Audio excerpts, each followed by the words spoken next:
Hey guys, welcome back to my new blog. आज मैं कुछ बात आप लोगों से शेयर करना चाहती हूँ। मैं डेली ब्लॉग अपलोड करने के बाद मेरे जितने भी हिंदी फ्रेंड्स हैं वो मुझे हिंदी में ब्लॉग बनाने के लिए बोल रहे हैं, क्योंकि उन लोगों को ओडिया समझ में नहीं आ रहा है। तो मैं क्या करूँ, मैं हिंदी में वीडियो बनाऊँ या ओडिया में? आप ही कमेंट्स पे बताइए।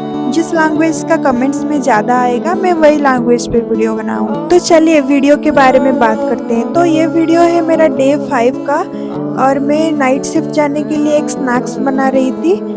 स्नैक्स को बना के मैंने टिफ़िन पे पैक कर लिया, क्योंकि रात में थोड़ा-सा चटपटा सा कुछ खाने के लिए मन होता है काम करते-करते। फिर टाइम हो गया था और मैं चली आई थी नीचे, इधर कर ली फेस वैक्स। मैं तो चली, पर आप जाने से पहले ज़रूर कमेंट पे बता के जाना।